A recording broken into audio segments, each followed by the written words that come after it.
నేను పెంచుతాను రేట్లను మళ్ళీ మస్కా కొడుతున్నాడు అంటే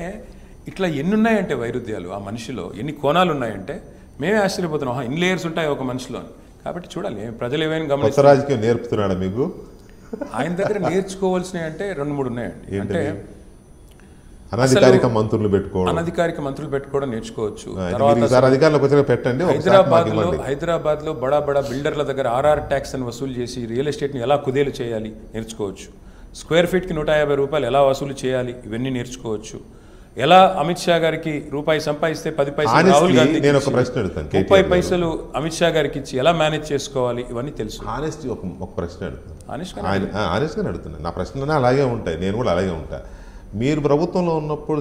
స్క్వేర్ ఫీట్ కింద వసూలు చేయలేదా ఎంత అని పక్కన పెట్టి నేను ఇప్పుడు ఆయన 150 అన్నారు మీరు 10, 20, 50 ఎంత చేశారా లేదా నేను బలంగా ప్రేమించేది ప్రపంచం మొత్తంలో నా పిల్లల మీద ప్రమాణం చేసి చెప్తున్నా పొరపాటున కూడా ఏ రోజు నేను ఒక్క రూపాయి కూడా నేను కేటీఆర్ చేశాడు అని నేను అనలేదు చెప్తున్నాను వినండి మీరు వినండి నేను చెప్తున్నాను రేవంత్ రెడ్డి చేశాడు అని చెప్తున్నా నేను చేయలేదు అని కూడా చెప్తున్నాను మీరు చేశారని నేనే కదా అప్పుడు మున్సిపల్ మంత్రి మీరు చేస్తే మున్సిపల్ మంత్రి చేస్తున్నాడు కదా మీ కింద ఉన్నోళ్ళు చేయకూడదని లేదా లేకపోతే అధికారులు కింద తెలంగాణ రాజకీయ ముఖ చిత్రాన్ని మార్చేసే ఎన్నిక మీరు మీ మాటల ప్రకారమే ఇవన్నీ భవిష్యత్తులో మొత్తం సినారియోని మార్చేస్తుందని నమ్ముతున్నారు కదా మీరు ఖచ్చితంగా తెలంగాణ ప్రజలు ఇచ్చే రెఫరెండంగా నేను భావిస్తాను కాంగ్రెస్ ప్రస్తుత ప్రభుత్వం మీద తెలంగాణ ప్రజలు ఇచ్చే రెఫరెండం ఇది రైట్ వెల్ టేకెన్ సో ఇంత పెద్ద దీంట్లో పెద్ద ఆయన కేసీఆర్ గారు ఎందుకు ఒక మీటింగ్ కూడా అటెండ్ చేయలేదు అంటే ఆయన ఆరోగ్య కారణాలు ఇంకా ఉందిగా ప్రచారం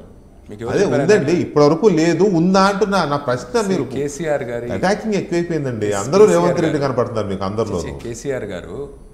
గతంలో ఉప ఎన్నికలు జరిగినప్పుడు కూడా ఒక గంట సేపు ప్రచారం చేశారు అంతకంటే ఇప్పుడు చేయలేదు లాస్ట్ 1 వీక్ 9 డేస్ మరీ ఎక్కువ స్టేట్ అంతా అయితే అట్లా కాదు ఒక ఉప ఎన్నికల్లో ఎన్నడూ కేసీఆర్ గారు ఒక సభ కంటే ఎక్కువ చేయలేదు మాకు రేవంత్ రెడ్డి గారి లాగా గల్లీలు తిరిగే అలవాటు కానీ అంత అవసరం కానీ అంత కర్మ కానీ నేను పెద్ద ఆయన గురించి అడిగితే ఇక్కడ కూడా రేవంత్ రెడ్డి గురించి అదే చెప్తున్నాను మరి మీకు నేను మాకు కంపారిజన్ మీరే చేసుకున్నారు వద్దని ఇప్పుడు ముఖ్యమంత్రి కదా కర్మగాలి ఆయనే ముఖ్యమంత్రి కదా మీకు ఇష్టం లేకపోయినా ఆయన ముఖ్యమంత్రి మీకు ఇష్టం లేకపోయినా ఆయన ముఖ్యమంత్రి నాకు కాదు డెఫినెట్గా అదే చెప్తున్నాను కాబట్టి ఆయనే ముఖ్యమంత్రి కాబట్టి అన్న ఒక ముఖ్యమంత్రి ఇంత దిగజారి